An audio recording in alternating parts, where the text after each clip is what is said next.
ഗാന്ധി ഗുരു സമൂഹം എന്ന വിഷയത്തെ മുൻനിർത്തിയുള്ള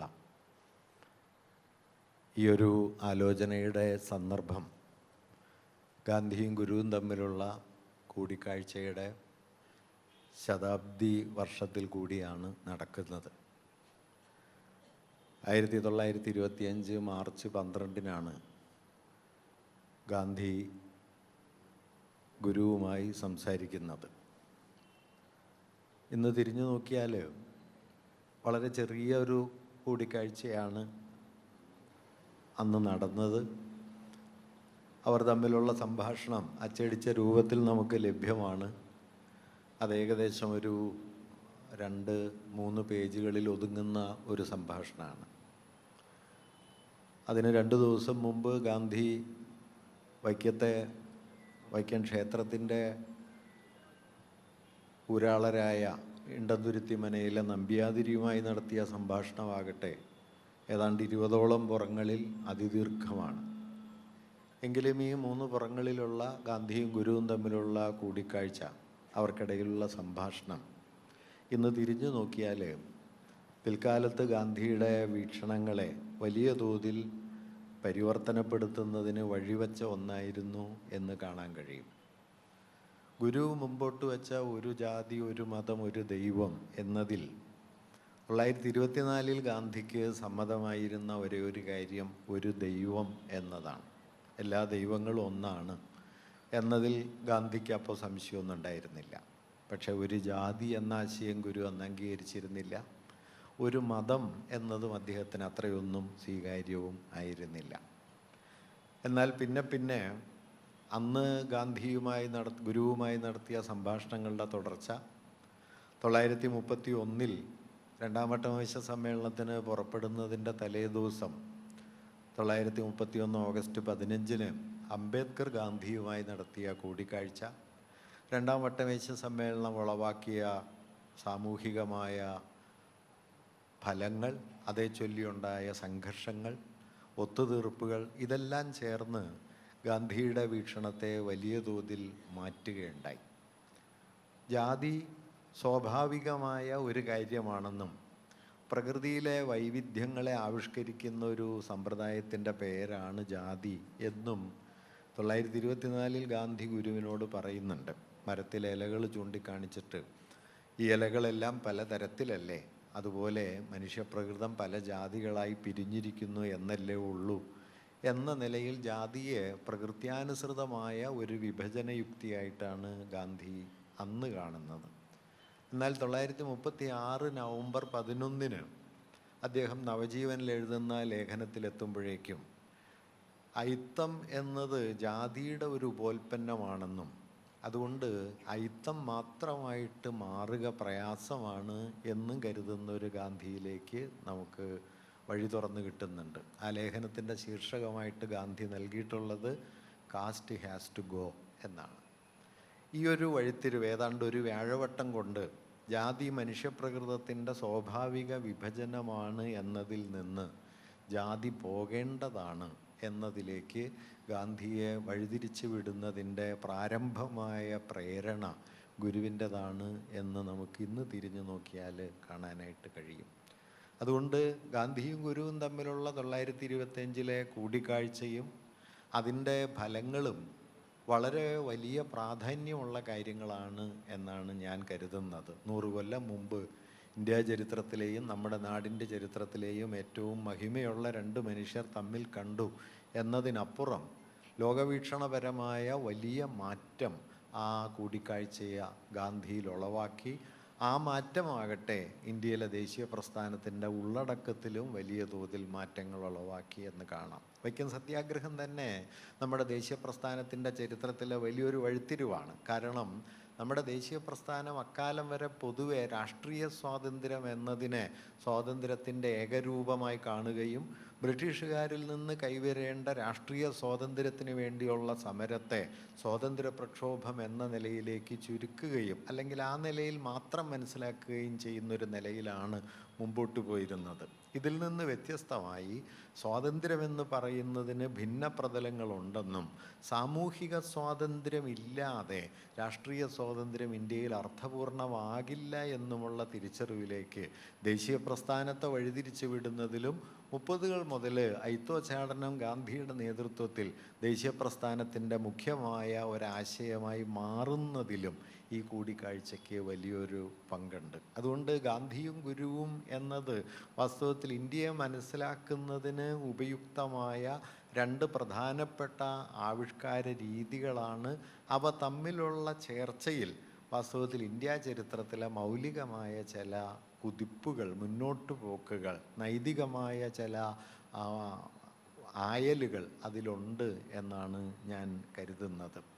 അതുകൊണ്ട് നമ്മൾ ഈ സന്ദർഭത്തെ ഓർക്കുമ്പോൾ രണ്ട് വലിയ മനുഷ്യരെ ഓർക്കുന്നു എന്ന നിലയ്ക്കല്ല, അങ്ങനെ ഓർക്കുന്നത് തെറ്റാണെന്നല്ല. ഓർമ്മകളെ നമുക്ക് പല പ്രകാരത്തിൽ വിശദീകരിക്കാം, അല്ലെങ്കിൽ പല പ്രകാരത്തിൽ ഓർമ്മകളെ കൊണ്ടു നടക്കാം. നമുക്കൊരാളെ വ്യക്തിപരമായ നിലയിൽ ഓർമ്മിക്കാം, നമ്മുടെ ബന്ധുക്കൾ, സുഹൃത്തുക്കൾ, അവർ നമുക്ക് നൽകിയ സ്നേഹം, സൗഭാഗ്യം, ഇതിനെല്ലാം മുൻനിർത്തി ഓർമ്മിക്കാവുന്നതാണ്. അതിന് നമുക്കൊരു വ്യക്തിഗതമായ സ്മരണ എന്ന നിലയിൽ കാണാം, പേഴ്സണൽ മെമ്മറി എന്ന നിലയിൽ. രണ്ടാമതൊരു രീതി ഇൻസ്റ്റിറ്റ്യൂഷണൽ മെമ്മറി എന്ന നിലയിൽ പ്രസ്ഥാനപരമായ ഓർമ്മയാണ്.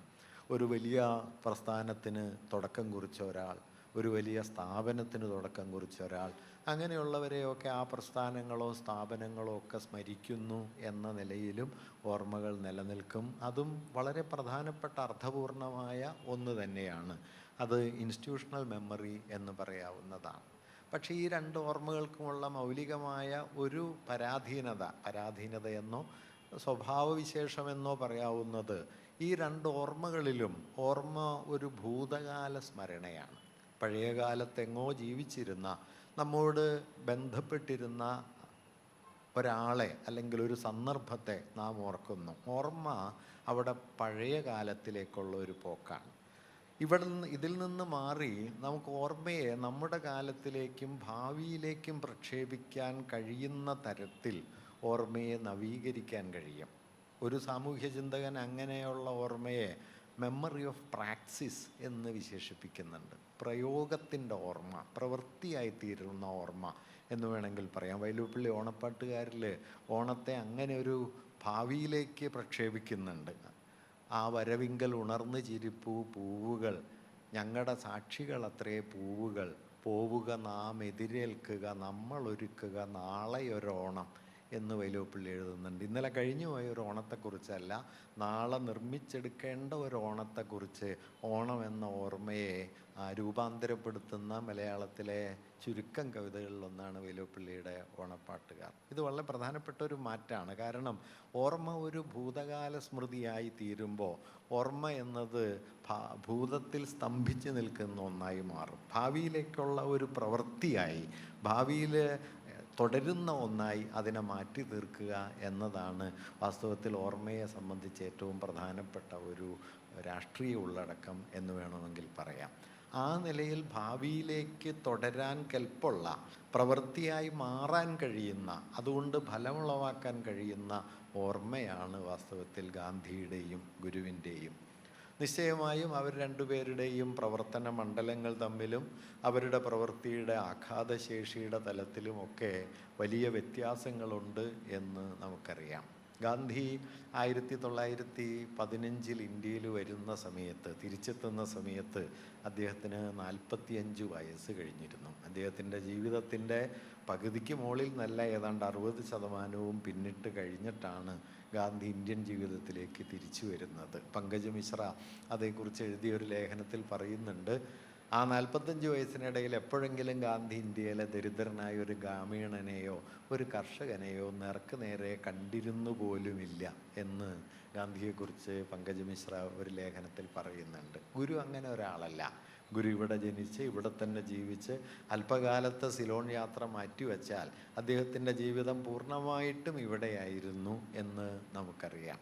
അതുകൊണ്ട് ഇവർ രണ്ടുപേരെയും നമ്മൾ ഇന്ന് ഓർക്കുന്ന സമയത്ത് ഒരേ പ്രവൃത്തി ചെയ്തവർന്നോ ഒരേ ഫലമുളവാക്കിയവർന്നോ എന്ന നിലയിലല്ല, പക്ഷേ ഇവർ മുമ്പോട്ട് വയ്ക്കുന്ന വീക്ഷണത്തിൻ്റെ ആകമാനമുള്ള വ്യാപ്തിയിൽ ഒരാധുനിക സമൂഹത്തെ സംബന്ധിക്കുന്ന അടിസ്ഥാനപരമായ ചില വലിയ ഊന്നലുകളുണ്ട് എന്നതാണ് ഇന്ന് നമ്മെ സംബന്ധിച്ച് കൂടുതൽ പ്രാധാന്യമുള്ളത്. അതെന്ത് എന്നതിനെക്കുറിച്ച് എൻ്റെ ചില ആശയങ്ങൾ നിങ്ങളോട് പങ്കുവയ്ക്കാനാണ് ഞാൻ മുഖ്യമായിട്ടും ഈ സംഭാഷണത്തിൽ ശ്രമിക്കുന്നത്. നമ്മുടെ ഒരു സമയക്രമീകരണത്തിനുള്ളിൽ വച്ച് വളരെ പ്രാഥമികമായ നിലയിൽ ഈ ആശയങ്ങൾ പറയാം എന്നേ കരുതുന്നുള്ളൂ. അതിനപ്പുറത്തേക്കുള്ള വിപുലമായ ഒരു ചർച്ചയ്ക്ക് വാസ്തവത്തിൽ നമ്മുടെ സമയക്രമീകരണത്തിൽ പരിമിതികളുണ്ട്.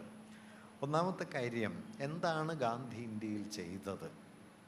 ഞാൻ പറഞ്ഞല്ലോ, 1869 ജനിച്ച് 20 വയസ്സ് തികയും മുമ്പ് ഗാന്ധി ലണ്ടനിലേക്ക് പോയി. ബാരിസ്റ്റർ പരീക്ഷയെല്ലാം പാസ്സായി 1891 അദ്ദേഹം തിരിച്ചെത്തി. അദ്ദേഹം 2 വർഷക്കാലത്തോളം ഗുജറാത്തിലും സൂറത്തിലും ബോംബെയിലും വക്കീലായി പ്രാക്ടീസ് ചെയ്തു. അതിലദ്ദേഹം വിജയിച്ചൊന്നുമില്ല. അദ്ദേഹം ഒരു ഇന്ത്യയിൽ വിജയിച്ച അഭിഭാഷകനല്ലായിരുന്നു. പിന്നീട് അദ്ദേഹം ദക്ഷിണാഫ്രിക്കയിലേക്ക് പോവുകയും ഏതാണ്ട് 22 വർഷത്തോളം കഴിഞ്ഞ് 1915 ജനുവരി 9 അദ്ദേഹം മടങ്ങി വരികയും ചെയ്യുന്നു. അതിനിടയിൽ ഗാന്ധി ഒരുപാട് മാറി. ഗാന്ധി ഒരു ഇംഗ്ലീഷ് ജെൻറ്റിൽമാൻ ആയി തീരാനുള്ള പരിശീലനങ്ങളൊക്കെ ഇംഗ്ലണ്ടിൽ വെച്ച് നേടിയ ഒരാളാണ്. അദ്ദേഹം സായാഹ്ന സവാരിക്ക് പ്രത്യേകം കോട്ട് തയ്പ്പിച്ച ഒരാളാണ്. പാശ്ചാത്യ മാതൃകകൾ പരിശീലിക്കുന്നതിൻ്റെ ഭാഗമായി അദ്ദേഹം പാശ്ചാത്യ രീതിയിൽ വയലിൻ വായിക്കാൻ പരിശീലിച്ചിരുന്നു. അദ്ദേഹം പാശ്ചാത്യ നൃത്തം പഠിച്ച ഒരാളാണ്. ഒരുപക്ഷെ ഗാന്ധിയെക്കുറിച്ച് നമുക്ക് സങ്കല്പിക്കാവുന്നതിൽ ഏറ്റവും അകലമുള്ളൊരു കാര്യമാണ് ഗാന്ധിക്ക് വെസ്റ്റേൺ ഡാൻസ് അറിയാമായിരുന്നു എന്നത്. അദ്ദേഹത്തിന് അതറിയാമായിരുന്നു. അതെല്ലാം പരിശീലിച്ചിട്ടാണ് അദ്ദേഹം അവിടെ ചെല്ലുന്നത്, ദക്ഷിണാഫ്രിക്കയിൽ ചെല്ലുന്നത്. പക്ഷേ അദ്ദേഹം തീവണ്ടിയിൽ നിന്ന് പുറത്ത് എടുത്തെറിയപ്പെട്ടതോടെ ഗാന്ധി എടുക്കുന്ന നിർണായകമായ ഒരു തീരുമാനം, ഈ എടുത്തെറിയപ്പെട്ടതിന് വഴങ്ങുകയല്ല, ഇതിനെ മാറ്റുകയാണ് വേണ്ടത് എന്ന ആ തീരുമാനമാണ് ഒരുപക്ഷെ ലോകത്തിൻ്റെ ചരിത്രത്തിലെ തന്നെ ഏറ്റവും പ്രധാനപ്പെട്ട ഒരു വ്യക്തിപരമായ തീരുമാനമായിട്ട് മാറിയത്. പിന്നീട് അദ്ദേഹത്തിൻ്റെ സൗത്ത് ആഫ്രിക്കയിലെ ജീവിതവും അവിടെ നടത്തിയ സമരങ്ങളും ഒക്കെ ചരിത്രത്തിൻ്റെ ഭാഗമാണ്. അവിടെ വെച്ച് അദ്ദേഹത്തിൻ്റെ വസ്ത്രധാരണ രീതിയിൽ മാറ്റം വരുത്തി. പാശ്ചാത്യമായ വേഷവിധാനങ്ങളൊക്കെ അദ്ദേഹം ഉപേക്ഷിക്കുകയും അദ്ദേഹം ഇന്ത്യൻ വസ്ത്രത്തിലേക്ക് മടങ്ങി വരികയും ചെയ്തു. 1921 മധുരയിൽ വെച്ചാണ്, രാംജി കൃഷ്ണജി എന്ന് പറയുന്ന അദ്ദേഹത്തിൻ്റെ ഒരു സുഹൃത്തിൻ്റെ വസതിയിൽ വെച്ചാണ് ആ വസ്ത്രവും അദ്ദേഹം ഉപേക്ഷിച്ച് ഒറ്റമുണ്ടിലേക്ക് അദ്ദേഹം മാറുന്നത്. 6 മാസക്കാലം പരീക്ഷിച്ചു നോക്കാം എന്ന് തീരുമാനിച്ചാണ് 1921 അദ്ദേഹം ഈ വസ്ത്രധാരണ രീതി സ്വീകരിച്ചതെങ്കിലും പിന്നെ മരണം വരെയും അദ്ദേഹം ആ വസ്ത്രം മാറ്റുകയുണ്ടായില്ല. ജോർജ് ആറാമൻ ചക്രവർത്തിയുമായുള്ള കൂടിക്കാഴ്ചയുടെ സന്ദർഭത്തിൽ അദ്ദേഹത്തോട് ആരോ ചോദിക്കുന്നുണ്ട്, ചക്രവർത്തിയെ കാണാനും ഇതേ വസ്ത്രം തന്നെ ധരിച്ചാണോ പോകുന്നത് എന്ന് ചോദിക്കുന്നുണ്ട്. അന്ന് ഗാന്ധി പറഞ്ഞ കൗതുകമുള്ളൊരു മറുപടി, മറ്റേതെങ്കിലും വസ്ത്രം ധരിച്ചാൽ അത് ചക്രവർത്തിക്ക് ഒരു അപമാനമായിരിക്കും എന്നാണ്. അങ്ങനെയാണ്. അതുകൊണ്ട് ചക്രവർത്തിയെ ബഹുമാനിക്കാൻ ഈ വസ്ത്രം തന്നെ ധരിക്കണം എന്ന് അദ്ദേഹം പറയുകയൊക്കെ ചെയ്തു.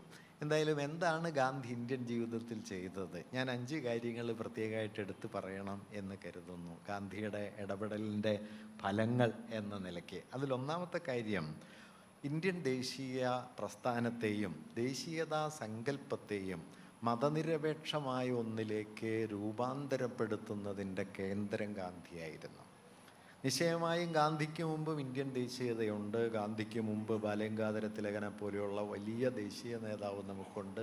ലജ്പത് റായ് ഉണ്ട്, ബിപിൻ ചന്ദ്രപാലുണ്ട്, അരവിന്ദ ഘോഷുണ്ട്, സ്വദേശി പ്രസ്ഥാനമുണ്ട്. 1880 മുതലെങ്കിലും ഒരു ആശയം എന്ന നിലയിൽ ദേശീയത ഇവിടെയുണ്ട്. 20-ാം നൂറ്റാണ്ടിൻ്റെ ആദ്യ ദശകങ്ങളിൽ അതൊരു ജനകീയമായ അടിസ്ഥാനമുള്ള ഒന്നായി രൂപപ്പെടുകയും ചെയ്യുന്നുണ്ട്. പക്ഷേ ഈ ഘട്ടങ്ങളിലെല്ലാം തന്നെ ഇന്ത്യൻ ദേശീയതയെ നിർണയിച്ച ആധാര തത്വം അത് മതാത്മകമായൊരു ദേശീയ ഭൂതകാല സങ്കല്പമാണ്.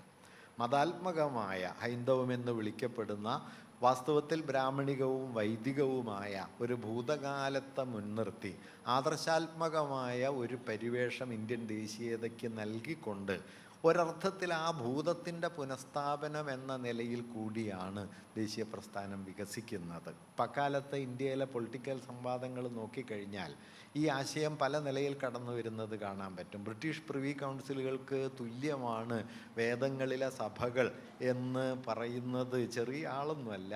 ഇന്ത്യയിലെ ഏറ്റവും വലിയ ചരിത്രകാരനായിരുന്ന KP ജയ്സ്വാളാണ്. അദ്ദേഹത്തിൻ്റെ ഇന്ത്യൻ പോളിറ്റിയിൽ വേദഗ്രന്ഥങ്ങളിൽ പരാമർശിക്കപ്പെടുന്ന സഭകൾ ആധുനിക ജനാധിപത്യ സ്ഥാപനങ്ങൾക്ക് തുല്യമാണ് എന്ന് വാദിക്കപ്പെടുന്നുണ്ട്. ഇത്തരത്തിലുള്ള വാദഗതികൾ ദേശീയ പ്രസ്ഥാനത്തിൻ്റെ സ്വാഭാവികമായ ഒരു ഉള്ളടക്കമായി തീർന്ന ഒരു ഘട്ടമാണ്. RK മുഖർജിയെ പോലെ, ജയ്സ്വാളിനെ പോലെ, RC മജുംദാറെ പോലെയൊക്കെയുള്ള ആളുകൾ, തിലകനെ പോലെയുള്ള ആളുകളൊക്കെ ഇന്ത്യയുടെ ഭൂതകാലത്തെ ആധുനിക ലോകത്തിന് തത്തുല്യമായ ഒന്നായി സ്ഥാപിച്ചെടുക്കാൻ ശ്രമിക്കുകയും അങ്ങനെ വൈദികമായ ഒരു ബ്രാഹ്മണികമായ ഒരു പരിസരത്തിൽ ഇന്ത്യയുടെ ഭൂതകാലത്തെ ഉറപ്പിച്ചു നിർത്തുകയും ചെയ്തുകൊണ്ടാണ് ദേശീയത എന്ന ആശയത്തെ അതിൽ സൃഷ്ടിച്ചെടുത്തത്. വാസ്തവത്തിൽ നമ്മൾ ഇന്ന് നേരിടുന്ന ഹിന്ദുത്വത്തിൻ്റെ അടിസ്ഥാനപരമായ വേരുകൾ അവിടെ തുടങ്ങുന്നതാണ്. പലപ്പോഴും നമ്മൾ കരുതുന്നത് ജനസംഘത്തിൻ്റെ വരവോടെയോ അല്ലെങ്കിൽ പിൽക്കാലത്ത് BJPയുടെ വരവോടെയോ അല്ലെങ്കിൽ 925 RSS പോലെയുള്ള സംവിധാനങ്ങളുടെ രൂപപ്പെടലോ അതിനും കുറച്ചു മുമ്പ് ഹിന്ദു മഹാസഭയുടെ വരവ് മുതലോ ഒക്കെയാണ് നമ്മൾ പലപ്പോഴും ഹിന്ദുത്വം എന്ന ആശയത്തെ രാഷ്ട്രീയമായി മനസ്സിലാക്കുക. രാഷ്ട്രീയമായ സംഘടനാ രൂപം അവയ്ക്ക് കൈവരുന്നത് ഈ കാലങ്ങളിലൊക്കെ ആണെങ്കിലും വാസ്തവത്തിൽ ഇതിൻ്റെ വേര് കുറേ കൂടി പഴക്കമുള്ളതാണ്. അത് 19-ാം നൂറ്റാണ്ടിൻ്റെ രണ്ടാം പകുതി മുതൽ ഒരു ഭാഗത്ത് പൗരസ്ത്യവാദത്തിൻ്റെയും മറുഭാഗത്ത് ദേശീയവാദത്തിൻ്റെയും കൂടിക്കലറിലൂടെ സൃഷ്ടിക്കപ്പെട്ട വളരെ കൃത്രിമമായ ഒരു ദേശീയ ഭൂതസങ്കല്പമാണ്. ഒരു ഗോൾഡൻ പാസ്റ്റ് എന്ന് പറയുന്ന ഒന്ന് സങ്കല്പിക്കപ്പെടുകയും സമകാലികമായ കൊളോണിയൽ അധിനിവേശത്തിനെതിരായ ഒരു പ്രതിരോധമുഖം പോലെ ഈ ഭൂതകാലത്തിൻ്റെ മഹിമ അവതരിപ്പിക്കപ്പെടുകയും ചെയ്തു. ഇത് വാസ്തവത്തിൽ ഇന്ത്യൻ ജനതയ്ക്കുള്ളിലുണ്ടാക്കിയ പിളർപ്പാണ് വാസ്തവത്തിൽ ഇന്ത്യയുടെ മതപരമായ ധ്രുവീകരണത്തിന് വഴിവെച്ച ആധുനികമായ ഘടകങ്ങളിലൊന്ന്. ഒരുപക്ഷെ ഈ പ്രശ്നത്തെ ആദ്യം തിരിച്ചറിയുന്ന നമ്മുടെ സമുന്നതരായ രാഷ്ട്രീയ നേതാക്കളിൽ ഒന്നാമത്തെ ആൾ ഗാന്ധിയാണ്. ഇന്ത്യൻ ദേശീയ പ്രസ്ഥാനത്തിൻ്റെ ഉള്ളിലെ പിളർപ്പ് മതപരമായൊരു വിഭജനമാണ് എന്ന് തിരിച്ചറിയുകയും അതിനെ പരിഹരിക്കാൻ, മറികടക്കാൻ തൻ്റേതായ നിലയിൽ ചില പരിശ്രമങ്ങളൊക്കെ അദ്ദേഹം നടത്തുകയും ചെയ്തു. ആ പരിശ്രമങ്ങൾ, നേരിട്ട് നടത്തിയ പരിശ്രമങ്ങൾ വിജയിച്ചു എന്ന് പറഞ്ഞുകൂടാ. ഒന്ന് ഖിലാഫത്താണ്, രണ്ട് ഹിന്ദുസ്ഥാനിയെ ദേശീയ ഭാഷയാക്കാൻ ഗാന്ധി നടത്തിയ ശ്രമങ്ങളാണ്. രണ്ടും അദ്ദേഹത്തിന് അധികം വിജയിപ്പിക്കാൻ കഴിഞ്ഞില്ല. അതേസമയം ദേശീയ പ്രസ്ഥാനത്തിൻ്റെ ഉള്ളടക്കത്തിൽ ഗാന്ധി കൊണ്ടുവന്ന സുപ്രധാനമായ മാറ്റം രാഷ്ട്രീയ സ്വാതന്ത്ര്യത്തെ ബ്രിട്ടനിൽ നിന്നുള്ള ഔപചാരിക സ്വാതന്ത്ര്യം എന്ന നിലയിൽ കാണുകയും 1857 മുതലുള്ള ധാരാളം കലാപങ്ങളെ അല്ലെങ്കിൽ മധ്യകാല നാടുവാഴുത്തത്തിൻ്റെയും രാജവാഴ്ചയുടെയും അവശിഷ്ടാധികാരങ്ങളെ പുനഃസ്ഥാപിക്കാനുള്ള ശ്രമങ്ങളെ അടക്കം സ്വാതന്ത്ര്യ പ്രക്ഷോഭമായി കാണുന്ന ഒരു രീതിയിൽ നിന്ന് മാറി സ്വാതന്ത്ര്യമെന്നത് അവസാനത്തെ മനുഷ്യൻ്റെ സ്വാതന്ത്ര്യമാണ് എന്ന് പറയാൻ തുടങ്ങി. അന്ത്യജൻ എന്ന ആശയം. ഇർഫാൻ ഹബീബ് ഗാന്ധിയെക്കുറിച്ച് പറയുന്ന ഏറ്റവും പ്രധാനപ്പെട്ട കാര്യം അമൂർത്തമായ രാഷ്ട്രീയ മുദ്രാവാക്യങ്ങൾക്ക് പകരം അടിസ്ഥാനപരമായ ഭൗതിക പ്രശ്നങ്ങളെ സമരകേന്ദ്രമാക്കുക എന്നതായിരുന്നു ഗാന്ധിയുടെ തന്ത്രം. അത് ഉപ്പിൻ്റെ നികുതി കൊടുക്കില്ല എന്നുള്ളതാവാം, കർഷകർക്ക് വിളവിന് വില കിട്ടണമെന്നാകാം, സ്വദേശി വസ്ത്രം എന്നാകാം, സ്വദേശി വിദ്യാഭ്യാസം എന്നാകാം. ഈ പ്രശ്നങ്ങൾക്കുള്ള മൗലികമായ പ്രാധാന്യം എന്താണെന്ന് വെച്ചാൽ കർഷകർ എന്ന് പറയുന്ന ഒരു എൻറ്റിറ്റി സമരത്തിൻ്റെ കേന്ദ്രത്തിലേക്ക് വരുന്നതോടെ, പൊളിറ്റിക്കൽ ഏജൻസി കർഷകർക്ക് കൈവരുന്നതോടെ കർഷകർ ജാതിക്കും മതത്തിനും പ്രദേശത്തിനും ഭാഷയ്ക്കും കുറുകെ നീങ്ങുന്ന ആധുനികമായൊരു രാഷ്ട്രീയ നിർവാഹകത്വമുള്ള ഒരു പുതിയ വിഭാഗമായി മാറുന്നു. അതുവരെ അങ്ങനെയല്ല.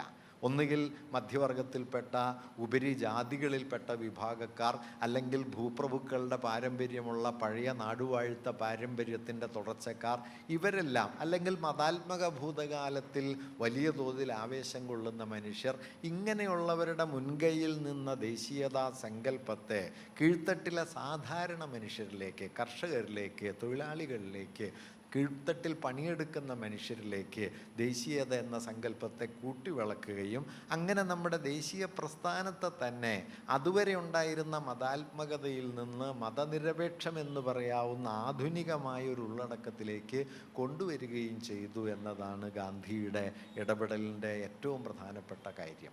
ആ ഇടപെടൽ ഇല്ലായിരുന്നുവെങ്കിൽ 19-ാം നൂറ്റാണ്ടിൻ്റെ അവസാനവും 20-ാം നൂറ്റാണ്ടിൻ്റെ ആദ്യ ദശകങ്ങളിലും നിലനിന്ന ദേശീയതാ സങ്കല്പം തന്നെയാണ് തുടർന്നിരുന്നതെങ്കിൽ സംശയരഹിതമായും ഒരു ഹിന്ദു രാഷ്ട്രമെന്നത് 40കളിൽ തന്നെ സ്ഥാപിതമാകുന്ന സ്വാഭാവിക രീതിയായിരുന്നു ഇവിടെ. ഇപ്പം തിലകനെ പോലെ ഒരാൾ, ലാലാ ലജ്പത് റായ് കൊളംബിയ സർവകലാശാലയിൽ ചെന്ന് അംബേദ്കറോട് പറയുന്നുണ്ട്, അങ്ങ് ഞങ്ങളുടെ ഈ സ്വാതന്ത്ര്യ പ്രക്ഷോഭവുമായി സഹകരിക്കണം എന്ന് പറയുന്നുണ്ട്. അന്ന് അദ്ദേഹം അംബേദ്കർ ലാലാ ലജ്പത് റായോട് പറഞ്ഞത് 150-200 കൊല്ലം ബ്രിട്ടീഷുകാർ നിങ്ങളെ അടക്കി ഭരിക്കുമ്പോൾ നിങ്ങൾക്ക് അത് വളരെ അസ്വീകാര്യമായി തീരുന്നു.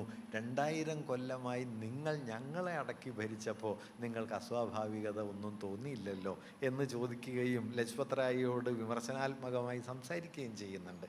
ഈ പ്രശ്നം ഗാന്ധി തിരിച്ചറിയാൻ തുടങ്ങുന്നത് പിന്നീടൊരു ഘട്ടത്തിലാണ്. ഞാൻ പറഞ്ഞു വന്നത് എന്താണെന്ന് വെച്ച് കഴിഞ്ഞാൽ, ഇങ്ങനെ മതപരമായ ഒരു ദേശീയതാ യുക്തിക്കപ്പുറത്തേക്ക് അടിസ്ഥാന ജീവിത പ്രശ്നങ്ങൾ, കർഷകരുടെ വിളവിനുള്ള വില കിട്ടുക എന്നുള്ളതോ സ്വദേശി ഉൽപ്പന്നങ്ങൾ സ്വീകരിക്കുക എന്നുള്ളതോ ഉപ്പിന് നികുതി കൊടുക്കുക എന്നുള്ളതോ, ഗാന്ധി നേരിട്ട് സെക്യുലർ എന്നുള്ള വാക്കൊന്നും പറഞ്ഞിട്ടല്ല, പക്ഷെ മനുഷ്യരുടെ ഭൗതിക പ്രശ്നങ്ങളിൽ നിന്ന് സമരം തുടങ്ങുക, അബ്സ്ട്രാക്റ്റായ പൊളിറ്റിക്കൽ സ്ലോഗൻസ് മാത്രം ഉന്നയിക്കാതിരിക്കുക, കീഴ്ത്തട്ടിലേക്ക് കടക്കുക എന്നത് ഗാന്ധി ചെയ്ത ഒരു പ്രധാനപ്പെട്ട കാര്യമാണ്. അതുകൊണ്ട് സച്ചിമാഷൂരിക്ക് എഴുതുന്നുണ്ട്, ശബ്ദമില്ലാത്ത മുഴുവൻ മനുഷ്യർക്കും ശബ്ദം നൽകാൻ ഗാന്ധിക്ക് കഴിഞ്ഞു. പൊളിറ്റിക്സ് എന്ന് പറയുന്നതിൻ്റെ ലാർജർ സെൻസിബിലിറ്റിയിൽ നമ്മൾ കാണേണ്ട ഒരു കാര്യം അവസാനത്തെ മനുഷ്യന് ശബ്ദം നൽകുക എന്നുള്ളതാണ്. അങ്ങനെ അവസാനത്തെ മനുഷ്യന് ശബ്ദം നൽകിക്കൊണ്ട് ഇന്ത്യയിലെ കോടാനുകോടി വരുന്ന ഗ്രാമീണരായ മനുഷ്യരെ, കർഷകരായ മനുഷ്യരെ, തൊഴിലാളികളായ മനുഷ്യരെ, അവരുടെ രാഷ്ട്രീയ നിർവാഹകത്വത്തെ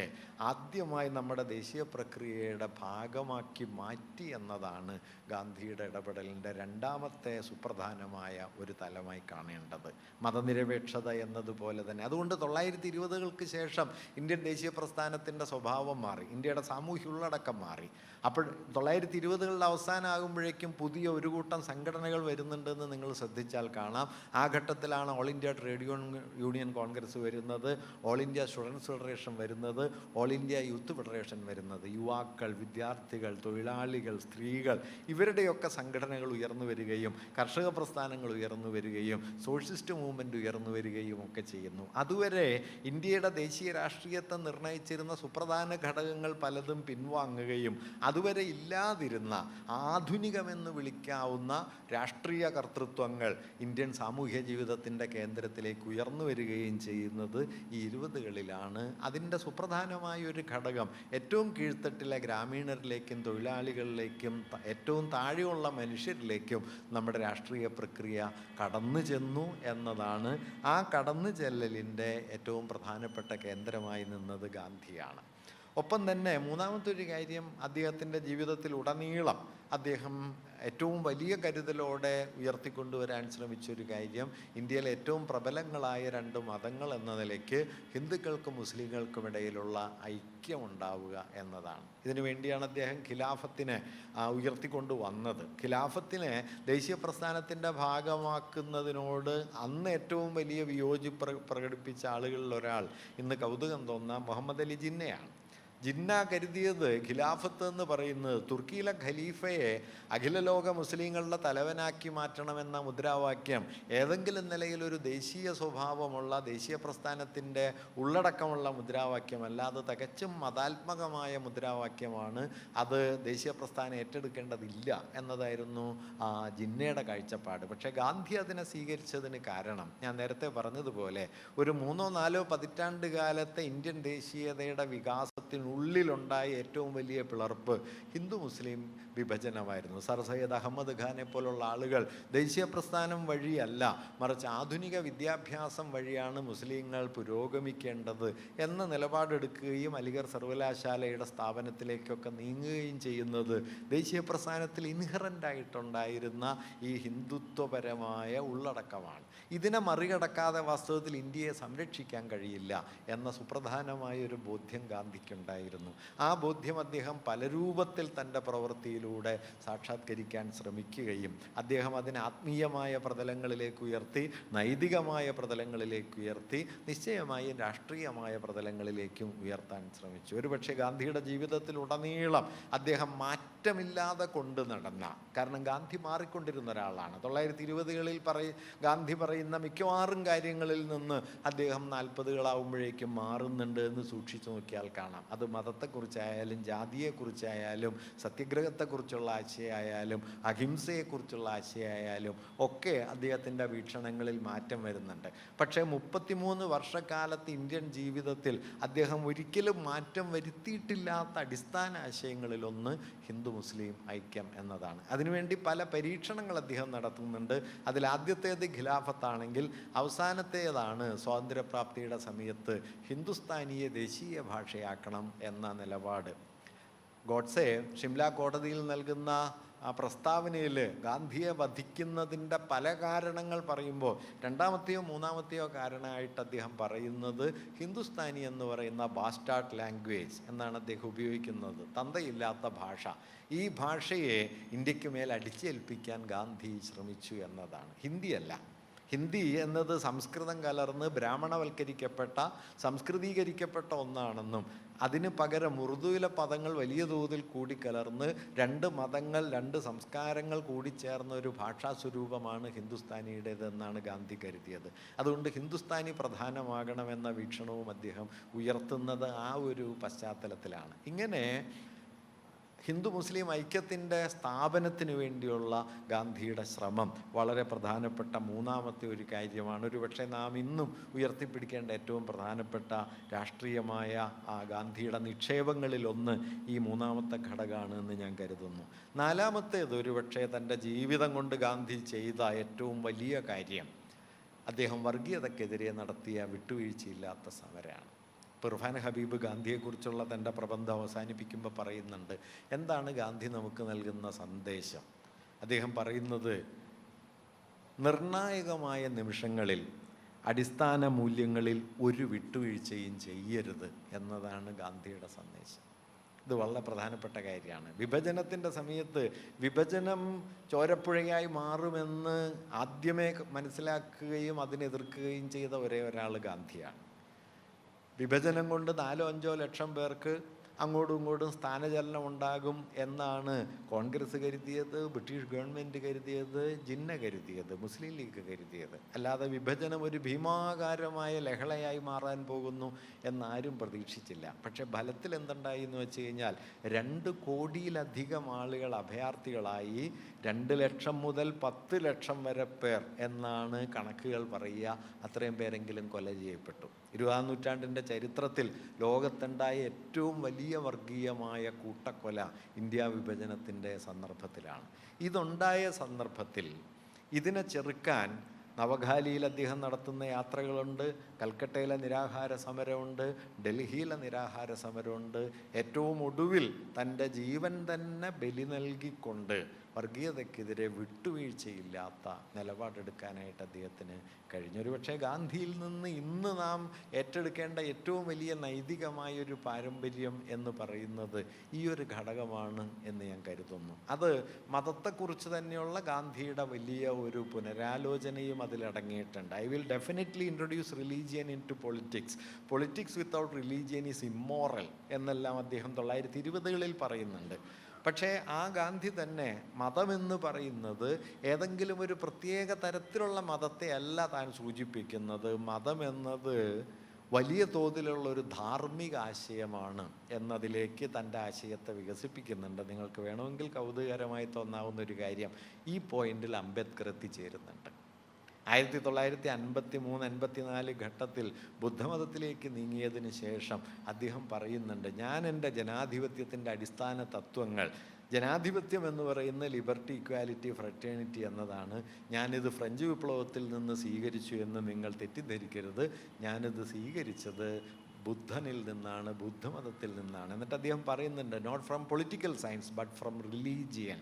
and without religion our struggle will not survive എന്ന് അദ്ദേഹം പറയുന്നുണ്ട്. അവിടെ അംബേദ്കർ മതമെന്ന് ഉപയോഗിക്കുന്നത് മതം നൽകുന്ന ഈ ധാർമ്മികമായ ശേഷി സാമൂഹ്യ ജീവിതത്തെ കൂട്ടിയിണക്കാൻ അനിവാര്യമാണ് എന്ന ഒരു കാഴ്ചപ്പാടാണ്.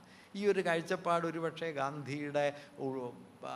ഗാന്ധിയിൽ നമുക്ക് വളരെ പ്രകടമായി കാണാൻ കഴിയുന്ന ഒരു കാര്യമാണ്. അങ്ങനെ മതത്തെ അതിൻ്റെ നൈതികമായ അടിസ്ഥാനത്തിലേക്ക് കൊണ്ടുവരികയും മതത്തെ സാമൂഹ്യ വിഭജനമാക്കാനുള്ള എല്ലാ ശ്രമങ്ങളോടും വിട്ടുവീഴ്ചയില്ലാതെ സമരം ചെയ്യുകയും ചെയ്തുകൊണ്ടാണ് ഒരുപക്ഷെ മതജീവിതം എന്താകണമെന്നതിന് ഇന്ത്യ കണ്ട എക്കാലത്തെയും വലിയ ഉത്തരം ഗാന്ധി തൻ്റെ ജീവിതം കൊണ്ട് നൽകിയത് എന്ന് നമുക്ക് പറയാൻ പറ്റും. ഗാന്ധിയുടെ അവസാന ദിവസങ്ങൾ എന്ന് പറയുന്നത് അദ്ദേഹത്തിൻ്റെ മതബോധത്തിൻ്റെ തന്നെ വലിയ പരീക്ഷണശാല ആയിട്ടാണ് അദ്ദേഹം സ്വയം കണ്ടത്. പ്രത്യേകിച്ചും ഡൽഹിയിൽ തിരിച്ചെത്തിയ 1947 സെപ്റ്റംബർ 9 മുതൽ 48 ജനുവരി 30 വരെയുള്ള 144 ദിവസം തൻ്റെ മതബോധത്തിൻ്റെ പരീക്ഷണശാല കൂടിയായിട്ടാണ് അദ്ദേഹം ഡൽഹി ജീവിതത്തെ കാണുകയും ചെയ്തത്. അങ്ങനെ ഈ വർഗീയതക്കെതിരായ സമരം, രാജ്യത്തെ പിളർക്കുന്ന വർഗീയതക്കെതിരെ മതത്തിൻ്റെ തന്നെ നൈതികാടിസ്ഥാനങ്ങളിൽ നിന്നുകൊണ്ട്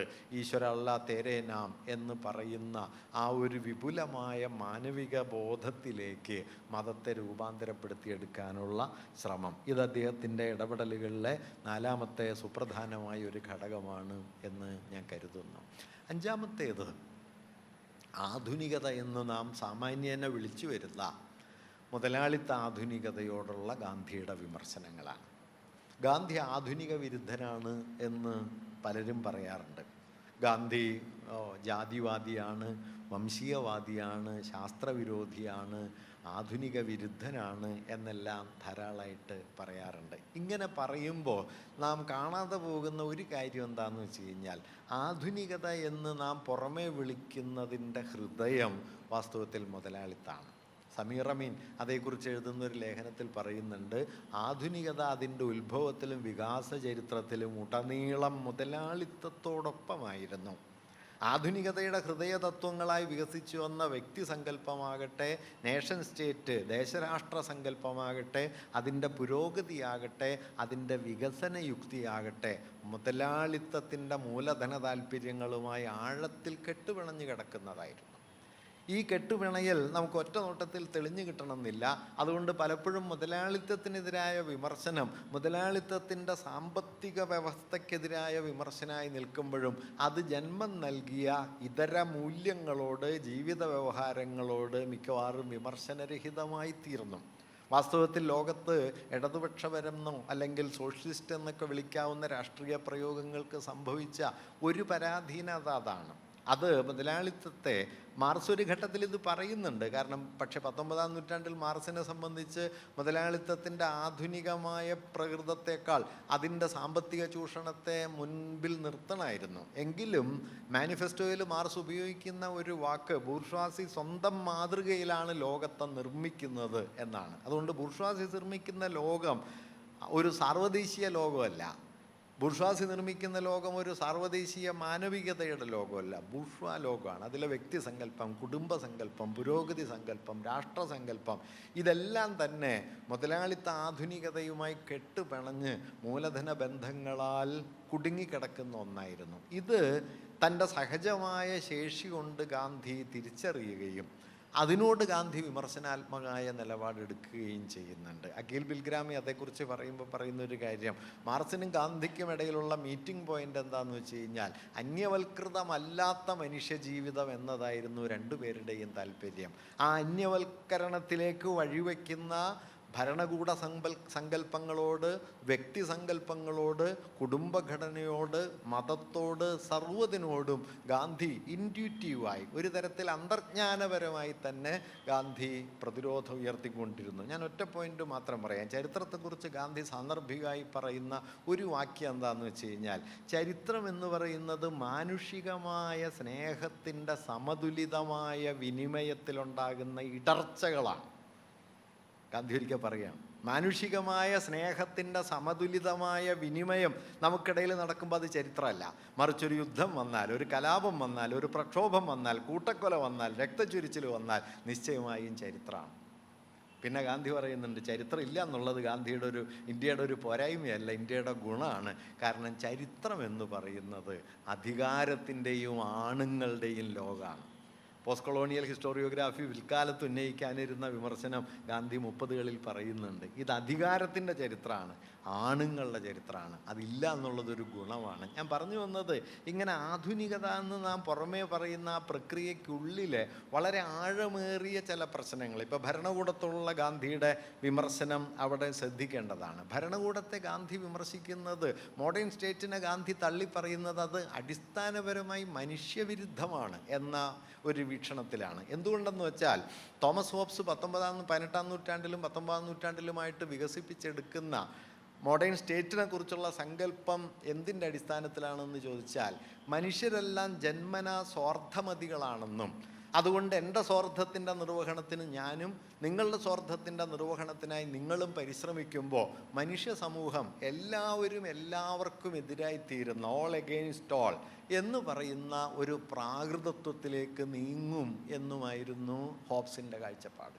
അതുകൊണ്ട് നമുക്കിടയിലുള്ള ഈ സ്വാർത്ഥത്തിൻ്റെ ആവിഷ്കാരം വലിയ ശത്രുതകളും സംഘർഷങ്ങളും കലാപങ്ങളും ആകാതിരിക്കാൻ, കയോട്ടിക്കാവാതിരിക്കാൻ, നമുക്ക് മുകളിലുള്ള ഒരു ഉപരിശക്തിയെ നമ്മെ നിയന്ത്രിക്കാൻ ചുമതലപ്പെടുത്തുകയും നമ്മുടെ സ്വാതന്ത്ര്യത്തിൻ്റെ അധികാരിയായി ഈ സംവിധാനത്തെ ഏൽപ്പിക്കുകയും ചെയ്യുന്നു. ഇതാണ് സ്റ്റേറ്റ്.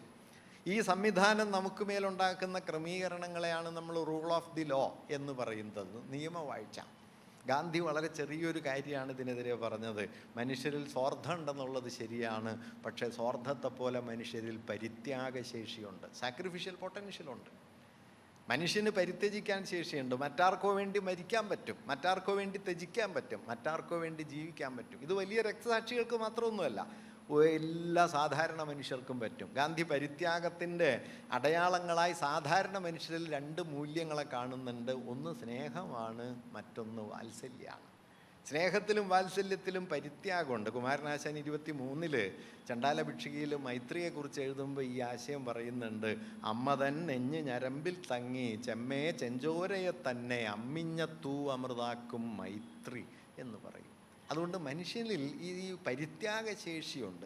ഈ പരിത്യാഗശേഷി ഉപേക്ഷിക്കാനുള്ള, തന്നെ വെടിയാനുള്ള ശേഷി മനുഷ്യനിലുണ്ട് എന്നിരിക്കെ ആ ശേഷിയെ മാനുഷികതയുടെ ആധാരമായി കാണാതെ മാനുഷികതയിലുള്ള സ്വാർത്ഥത്തെ മാനുഷികതയുടെ ആധാരമായി കണ്ടുകൊണ്ട് മനുഷ്യനെ ഒരു നിഷേധാത്മക ഗണമായി പ്രതിഷ്ഠിച്ചിട്ടാണ് തോമസ് ഹോബ്സ് ഭരണകൂട സങ്കല്പം വികസിപ്പിച്ചത്. അതുകൊണ്ട് മാനുഷികതയുടെ ഉത്തമ മൂല്യങ്ങളിലല്ല, മാനുഷികതയുടെ അധമ മൂല്യങ്ങളിലാണ് ആധുനിക ഭരണകൂടം നിലനിൽക്കുന്നത്. ഇതാണ് ഗാന്ധിയുടെ സ്റ്റേറ്റിനെതിരായ വിമർശനത്തിൻ്റെ കാതൽ. അല്ലാതെ നമ്മൾ കരുതുന്നത് പോലെ ഗാന്ധി ഒരു ധാരണയില്ലാത്ത മനുഷ്യനായിട്ടൊന്നുമല്ല. ബിൽഗ്രാമി പറയുന്ന ഒരു കാര്യമുണ്ട്, ഗാന്ധി പ്രൊഫഷണൽ ഫിലോസഫർ അല്ല, ഒരു ഓർഗാനിക് തിങ്കറാണ്. പ്രൊഫഷണൽ ഫിലോസഫർ ഫിലോസഫിയുടെ സംവർഗങ്ങളിൽ സംസാരിക്കും. ഒരു ഓർഗാനിക് തിങ്കർ ചരിത്രത്തിൻ്റെ നടുവിൽ ഇറങ്ങി നിന്ന് തനിക്ക് കിട്ടുന്ന തെളിച്ചങ്ങളെ ആശയങ്ങളായിട്ടും അനുഭവങ്ങളായിട്ടും പരിഭാഷപ്പെടുത്തിക്കൊണ്ടിരിക്കും. ഇത് വളരെ പ്രധാനപ്പെട്ട ഒരു കാര്യമാണ് എന്ന് ഞാൻ കരുതുന്നു. ഈ 5 ഘടകങ്ങൾ എടുത്താൽ ദേശീയതയുടെ മതനിരപേക്ഷവൽക്കരണം എന്ന ഘടകം, ഇന്ത്യയിലെ കോടാനുകോടി വരുന്ന ഗ്രാമീണ ജനതയെ, കർഷകരെ ദേശീയ പ്രസ്ഥാനത്തിലേക്ക് കൂട്ടിയിണക്കിക്കൊണ്ട് ദേശമെന്ന് പറയുന്നതിലേക്ക് അവരെ കൂട്ടിയിണക്കുന്ന ഉദ്ഗ്രഥനത്തിൻ്റെ തത്വം, ഹിന്ദു മുസ്ലിം ഐക്യത്തിനു വേണ്ടിയുള്ള പരിശ്രമം, വർഗീയതയ്ക്കെതിരായ വിട്ടുവീഴ്ചയില്ലാത്ത അന്തിമമായ സമരം. 1948 ജനുവരി 29 രാത്രി ഗാന്ധി മനുവിനോട് പറയുന്ന ഒരു വാക്യം, ഞാൻ രോഗബാധിതനായിട്ടോ മറ്റോ ആണ് മരിക്കുന്നതെങ്കിൽ ഞാനൊരു കപട മഹാത്മാവായിരുന്നു എന്ന് നീ ലോകത്തോട് പറയണം. മറിച്ച് കഴിഞ്ഞ ആഴ്ചയിലെന്ന പോലെ ആരെങ്കിലും എനിക്കെതിരെ ബോംബെറിയുകയോ ആരെങ്കിലും എൻ്റെ മാറിന് നേരെ വെടിയുതിർക്കുകയോ ചെയ്യുകയും ചുണ്ടിലൊരു ഞരക്കം പോലും ഇല്ലാതെ രാമനാമങ്ങളോടെ ഞാനത് ഏറ്റുവാങ്ങുകയും ചെയ്യുകയാണെങ്കിൽ അപ്പോൾ ഞാനൊരു യഥാർത്ഥ മഹാത്മാവായിരുന്നു എന്ന് നീ ലോകത്തോട് പറയണം. ഇത് 48 ജനുവരി 29 രാത്രി 9 മണിക്കാണ് കേട്ടോ. പിന്നീട് ഗാന്ധി 20 മണിക്കൂർ മാത്രമാണ് ജീവിച്ചത്. ഗാന്ധി മരണം പ്രതീക്ഷിച്ചിരുന്നു എന്ന് തന്നെയാണ് ഞാൻ കരുതുന്നത്. കാരണം തൻ്റെ രക്തം കൊണ്ടല്ലാതെ പിളർന്നു പോയ ഈ രാജ്യത്തെ തിരിച്ചു പിടിക്കാൻ കഴിയില്ല എന്ന ബോധ്യത്തിലേക്ക് ഗാന്ധി ആ ഘട്ടത്തിൽ എത്തിച്ചേർന്നിരുന്നു. അങ്ങനെ ഹിന്ദുത്വത്തിനെതിരായ വിട്ടുവീഴ്ചയില്ലാത്ത സമരത്തിൻ്റെ പൈതൃകം, ഒപ്പം തന്നെ പടിഞ്ഞാറൻ ആധുനികതയുടെ ഉപഭോഗഭ്രാന്തിനോട്, പരിസ്ഥിതി വിരുദ്ധതയോട്, ഹിംസാത്മകമായ വ്യക്തിത്വ സങ്കല്പത്തോട്, അതിൻ്റെ രാഷ്ട്രസ്വരൂപത്തോട് ഒക്കെ ഗാന്ധി ഉയർത്തിയ വിമർശനങ്ങൾ. ഈ പ്രതലങ്ങളിലെല്ലാം ഗാന്ധി നമ്മുടെ കാലത്തോട് സംവാദശേഷിയുള്ള ഒരാളാണ്. ഈ പ്രതലങ്ങളിലെല്ലാം ഗാന്ധി സമകാലികനാണ് എന്നാണ് ഞാൻ കരുതുന്നത്. ഒരു ഭൂതകാല സ്മൃതിയല്ല, വർത്തമാനത്തിലെ പ്രവൃത്തിയാണ് ഗാന്ധി എന്ന് പറയാം. ഗുരുവിനെ സംബന്ധിച്ച് പറയുമ്പോൾ, ഇത് കൂടുതൽ പറയേണ്ടതുണ്ട്, ഞാൻ അതിലേക്ക് കടക്കുന്നില്ല. ഗുരുവിനെ സംബന്ധിച്ച് പറയുന്ന സമയത്ത് ഞാൻ കരുതുന്നത് ഗുരുവിൻ്റെ ചിന്താപരമായ വ്യാപ്തി ഒരുപക്ഷെ ഗാന്ധിയുടെ ഇതിനേക്കാൾ വിപുലമാണ് എന്ന് കരുതുന്ന ഒരാളാണ് ഞാൻ. ഗാന്ധി പടിപടിയായി പരിണമിച്ചാണ് അവിടേക്ക് എത്തുന്നതെങ്കിൽ ഒരുപക്ഷെ ഗുരുവിൻ്റെ ചിന്തയുടെ തുടക്കത്തിൽ തന്നെ ചില അടിസ്ഥാനപരമായ വിച്ഛേദങ്ങൾ കാണാം. ഒന്ന്, ഇപ്പം മതം എന്ന് പറയുന്നത് ചരിത്രപരമായി നിലവിൽ വരുന്ന ഒന്നാണ്. സ്ഥാപന സംവിധാനങ്ങളുണ്ട്, പൗരോഹിത്യമുണ്ട്, അല്ലെങ്കിൽ മറ്റു തരത്തിലുള്ള വിശ്വാസ വ്യവസ്ഥകൾ ഒക്കെയുണ്ട്, ദൈവസങ്കല്പങ്ങൾ ഒക്കെ ഉണ്ടെങ്കിലും മതം ഇതിനെല്ലാം അപ്പുറം മാനുഷികമായ ജീവിതത്തിൽ പ്രവർത്തിക്കാൻ കെൽപ്പുള്ള ഒരു നൈതിക ശേഷിയാണ് എന്നത് ഗുരു ഉണ്ടാക്കുന്ന ഏറ്റവും പ്രധാനപ്പെട്ട ഒരു കാര്യമാണ്. ഗുരുവിൻ്റെ മത സാഹോദര്യ സങ്കല്പം എന്ന് പറയുന്നത് നാം ഔപചാരികമായി കരുതുന്നത് പോലെ വിഭിന്ന മതങ്ങൾക്കിടയിലുള്ള ഒത്തുതീർപ്പ് എന്ന നിലയിലല്ല, വിഭിന്ന മതങ്ങൾക്കിടയിൽ ഒരു അന്യോന്യം സഹിഷ്ണുത എന്ന നിലയിലല്ല, മറിച്ച് ഒരു മതം മറ്റൊരു മതവുമായി സംവാദപരമായ ചേർച്ചയിലെത്തുന്ന ഇടമുണ്ട് എന്ന് മതത്തെ ഭവപരമായി തന്നെ പുനർനിർവചിക്കുന്നുണ്ട് ഗുരു എന്ന് പറയാം. അതായത് മതമെന്ന് പറയുന്നതിനകത്ത് അതിൻ്റെ ഒരറ്റം ദൈവശാസ്ത്രപരമാണെങ്കിൽ മറ്റേ അറ്റം അതിൻ്റെ ആചാരലോകങ്ങളാണ് എന്ന് വേണമെങ്കിൽ പറയാം. ഇതിനിടയിൽ സ്ഥാപന സംവിധാനങ്ങളുണ്ട്, പൗരോഹിത്യമുണ്ട്, ഇങ്ങനെ പല ഘടകങ്ങളുണ്ട്. ഈ ഘടകങ്ങളൊന്നുമല്ല ഈ ഘടകങ്ങളിലൊന്നുമല്ല ഗുരു മതത്തെ കണ്ടത്. ഗുരു മതത്തെ കണ്ടത് ഈ ഘടകങ്ങൾക്കെല്ലാം അപ്പുറം നിൽക്കാൻ കഴിയുന്ന, ഒരുപക്ഷെ മതത്തെ ഇൻക്ലൂസീവാക്കി മാറ്റുന്ന ഒരേയൊരു ഘടകമെന്ന് പറയാവുന്ന അതിൻ്റെ എത്തിക്കൽ കോറിലേക്കാണ്, അതിൻ്റെ നൈതികമായ മൂല്യവ്യവസ്ഥയിലേക്കാണ്. അതാണ് ഗുരു സി വി കുഞ്ഞിരാമനുമായിട്ടുള്ള സംഭാഷണത്തിൽ പറഞ്ഞത്. ക്രിസ്തു മതം സ്നേഹമാണ് എന്ന് കരുതുന്നു, ഇസ്ലാം സാഹോദര്യമാണെന്ന് കരുതുന്നു. സ്നേഹമില്ലാതെ സാഹോദര്യമോ സാഹോദര്യമില്ലാതെ സ്നേഹമോ സാധ്യമല്ലെന്നിരിക്കെ മതഭേദങ്ങൾക്ക് എന്താണർത്ഥം? അതുകൊണ്ട് മതങ്ങൾ വേറെ വേറെ ഉണ്ടെന്നല്ല ഗുരു പറയുന്നത്, മതങ്ങൾ വേറെ വേറെ ഇല്ല. എവിടെ? മതത്തിൻ്റെ നൈതിക അടിസ്ഥാനത്തിൽ. മതം ആചാരമാണെങ്കിൽ, പൗരോഹിത്യമാണെങ്കിൽ, മറ്റേത് ഘടകമാണെങ്കിലും മതം മ്യൂച്വലി എക്സ്ക്ലൂസീവ് ആവും. ഒരു മതം മറ്റൊരു മതമായിട്ട് ചേരില്ല. പക്ഷേ മതം കാതലിലേക്ക് വന്നാൽ അതൊറ്റ മതമായിത്തീരും. ഗാന്ധിയുടേക്ക് എത്തുന്നത് താരതമ്യേന പിൽക്കാലത്താണ്. ഗുരു 19-ാം നൂറ്റാണ്ടിൻ്റെ അവസാനം ആത്മോപദേശ ശതകത്തിൽ തന്നെ തുടങ്ങുന്നത് ഈ പൊസിഷനിലാണ്. പല മതസാരവും ഏകം എന്നു പാരാതുലകിലൊരാനയിൽ അന്ധരെന്ന പോലെ പലവിധ യുക്തി പറഞ്ഞ് പാമരന്മാർ അലവത് കണ്ടലയാതെ അമർന്നിടയണം. ഇത് ചെറിയൊരു കാര്യമല്ല, മതത്തിൻ്റെ ഓണ്ടോളജിക്കൽ റീഇമാജിനേഷനാണ്.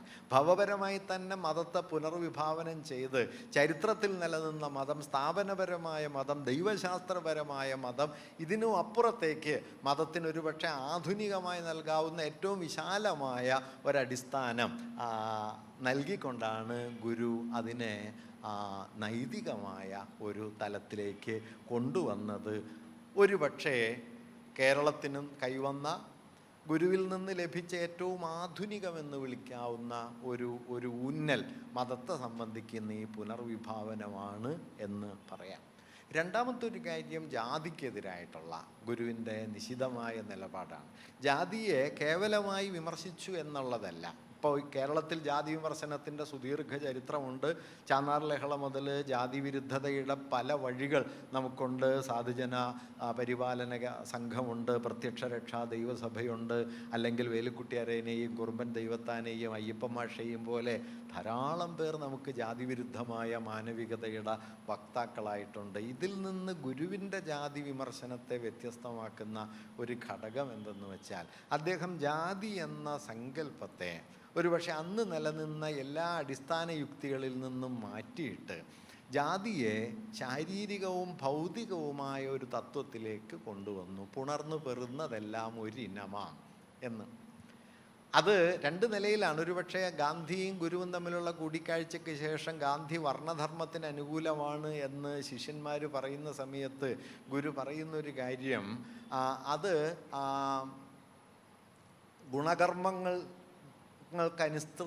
അധിഷ്ഠിതമാണ് വർണ്ണം എന്ന തത്വത്തെ മുൻനിർത്തി ആയിരിക്കാം ഗാന്ധി അതിനെ പിന്തുണയ്ക്കുന്നത്.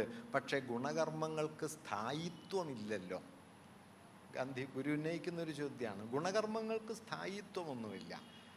ബ്രാഹ്മണൻ്റേതെന്ന് വിളിക്കപ്പെട്ട പ്രവൃത്തിയിൽ മാത്രം ഏർപ്പെട്ട ഒരാൾക്കും ജീവിക്കാൻ പറ്റില്ല. ക്ഷത്രിയ വൃത്തിയിൽ മാത്രം ഏർപ്പെട്ട ഒരാൾക്കും ജീവിക്കാൻ പറ്റില്ല. അതായത് ഒരു വ്യക്തിയുടെ വ്യക്തിത്വം എന്ന് പറയുന്നത്, ജീവിതം എന്ന് പറയുന്നത് തന്നെ നാനാതരം ഗുണകർമ്മങ്ങൾ കൂടിക്കലർന്നതാണ്. അതുകൊണ്ട് ഗുണകർമ്മങ്ങളുടെ സ്ഥായിത്വത്തിൻ്റെ അഭാവം വർണ്ണത്തെ അസാധ്യമാക്കുന്നു എന്ന് വർണ്ണത്തെ തത്വചിന്താപരമായി നിഷേധിച്ച ഒരാളാണ് ഗുരു എന്ന് നമുക്ക് ഗുരുവിൽ കാണാൻ പറ്റും. ഇതുപോലെ ജാതിയെ ജാതി ശ്രേണിയുടെ പല തട്ടുകൾ എന്ന നിലയിലൊന്നുമല്ല, ഏറ്റവും ആധുനികമായ അർത്ഥത്തിൽ ഗുരുവിൻ്റെ ചിന്തയിൽ നോക്കിയാൽ നമ്മൾ കാണുന്നത്, ആത്മാവിനെക്കുറിച്ചും മതത്തെക്കുറിച്ചുമൊക്കെ പറയുന്ന സമയത്ത് ഗുരു എന്താ പറയുക, അത് അമൂർത്തമായ പദാവലികളിൽ സങ്കല്പന രൂപത്തിലാണ് പറയുന്നതെങ്കിൽ ജാതിയെക്കുറിച്ച് പറയുന്ന സമയത്ത് ഗുരു അമൂർത്തമായ ഒരു പദാവലി ഉപയോഗിക്കുന്നില്ല. വളരെ മൂർത്തമായ ശരീരത്തിലേക്ക് ഗുരു മടങ്ങുന്നു. പുണർന്നു പെറുന്നതെല്ലാം ഒരിനമാം. ഒരു ജാതി, ഒരു മതം, ഒരു ദൈവം, മനുഷ്യന് എന്നതിന് ശേഷം പറയുന്നത് ഒരു യോനി, ഒരാകാരം, ഒരു ഭേദവുമില്ലതിൽ എന്നാണ്. ഇങ്ങനെ ശരീരം എന്ന അടിസ്ഥാന ഘടകത്തിൽ നിന്ന് ജാതിയെക്കുറിച്ചുള്ള തൻ്റെ ആശയത്തെ ഉയർത്തിക്കൊണ്ടുവരികയും ജാതി നിരാകരണത്തിന് ചരിത്രപരമായ വലിയ അതിൽ നിന്ന് സാഹോദര്യം എന്ന മൂല്യത്തിലേക്ക് കടക്കുകയും ചെയ്തിട്ടാണ് ഗുരു തൻ്റെ ആശയത്തെ അവതരിപ്പിച്ചത്. ഇതുപോലെ തന്നെ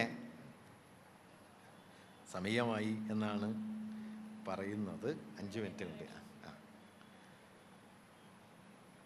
അപ്പോൾ ഞാൻ 5 മിനിറ്റ് കൊണ്ടുകൂടി ഇത് അവസാനിപ്പിക്കാം.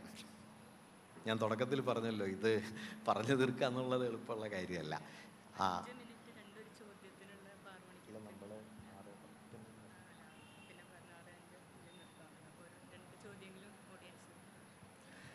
അപ്പോൾ ജാതി നിരാകരണത്തിൻ്റെ ഈ യുക്തിയെ നമ്മൾ ശരീരപരമായി അവതരിപ്പിക്കുകയും ശരീരത്തെ കേന്ദ്രീകരിച്ചു കൊണ്ടുള്ള ജാതി എന്ന സങ്കല്പത്തെ ഉയർത്തുകയും ചെയ്തതോടെ ഏറ്റവും ആധുനികമായ ഒരു ഉള്ളടക്കത്തിലേക്ക് ജാതി വിമർശനത്തെ അദ്ദേഹം കൊണ്ടുപോവുകയും ഇവിടെ വെച്ച് സാഹോദര്യം എന്നതിനെ, ഒരുപക്ഷെ ജനാധിപത്യത്തിൻ്റെ ഹൃദയ തത്വം എന്ന് അംബേദ്കർ എല്ലാം വിശദീകരിച്ച സാഹോദര്യത്തെ അതിൻ്റെ കേന്ദ്രത്തിലേക്ക് അദ്ദേഹം കൊണ്ടുവരികയും ചെയ്തു. ഒരു കാര്യം കൂടി പറഞ്ഞ് ഞാനിത് അവസാനിപ്പിക്കാം.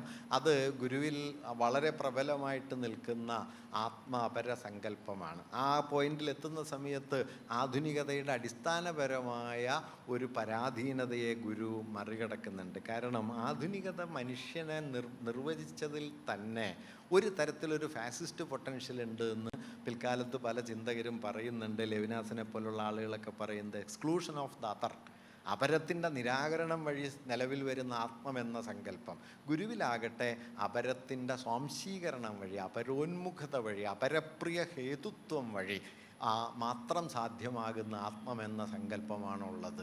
അപരപ്രിയ ഹേതുവായിരിക്കുക എന്നത് ആത്മസംസ്ഥാപനത്തിൻ്റെ അടിസ്ഥാനപരമായ ഒരു ഘടകമായി ഗുരു കാണുകയുണ്ടായി.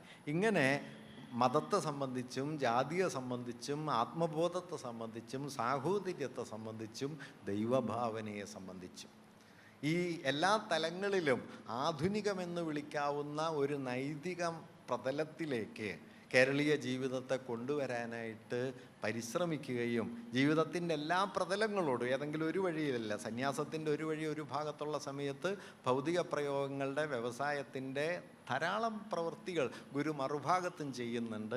അങ്ങനെ ഒരു ലേഖനത്തിൽ അത് പറയുന്നുണ്ട്, മനുഷ്യ ശരീരത്തിൽ പല ഘടകങ്ങളുണ്ട്, അവയെല്ലാം ചേർന്ന് പ്രവർത്തിക്കണം എന്നതുപോലെ ആധ്യാത്മികവും ഭൗതികവും ചേർന്ന ജീവിതം കൊണ്ടേ മനുഷ്യ ജീവിതം ഫലവത്താവൂ എന്ന് ഗുരു പറയുകയും ചെയ്യുന്നുണ്ട്. ഇങ്ങനെ ഒരുപക്ഷെ ജീവിതം എന്ന് പറയുന്ന വിപുലമായൊരു വ്യവഹാരത്തെ നോക്കിക്കാണാൻ പര്യാപ്തമായ ആധുനികമായൊരു നൈതിക അടിസ്ഥാനം കേരളത്തിന് നൽകി എന്നതാണ് ഗുരുവിൽ നിന്ന് നമുക്ക് കൈവരുന്ന ഏറ്റവും വലിയ പാരമ്പര്യം. അതുകൊണ്ട് ഗാന്ധിയിൽ നിന്നും ഗുരുവിൽ നിന്നും ഇവർക്കിടയിൽ അകലങ്ങളുണ്ട്, ഞാൻ നേരത്തെ പറഞ്ഞല്ലോ. നിശ്ചയമായിട്ടും ഇവർക്ക് രണ്ടുപേർക്കും അവരവരുടേതായ പരിമിതികളുമുണ്ട്. ആ പരിമിതികളെല്ലാം നിലനിൽക്കെ തന്നെ ഈ പറഞ്ഞ അടിസ്ഥാന മൂല്യങ്ങൾ നമ്മുടെ കാലത്ത് തുടരുന്ന ശക്തിയായും ഒരുപക്ഷെ അവരുടെ കാലത്തേക്കാൾ നമ്മുടെ കാലത്തിന് ആവശ്യമുള്ള ചില മൂല്യങ്ങളായും അവരുടെ ജീവിതത്തെ മാറ്റി തീർക്കുന്നുണ്ട്.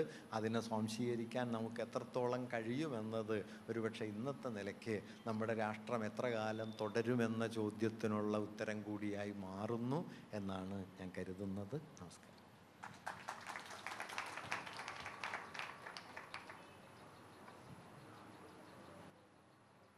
സദസ്സിന് ഒരു ചോദ്യത്തിൽ കൂടി, സമയബന്ധിതമായി ഈ ഒരു സെഷൻ നിർത്തേണ്ടതിനാൽ ഒരു ചോദ്യം സദസ്സിൽ നിന്ന് അനുവദിക്കുന്നതായിരിക്കും. Thank you.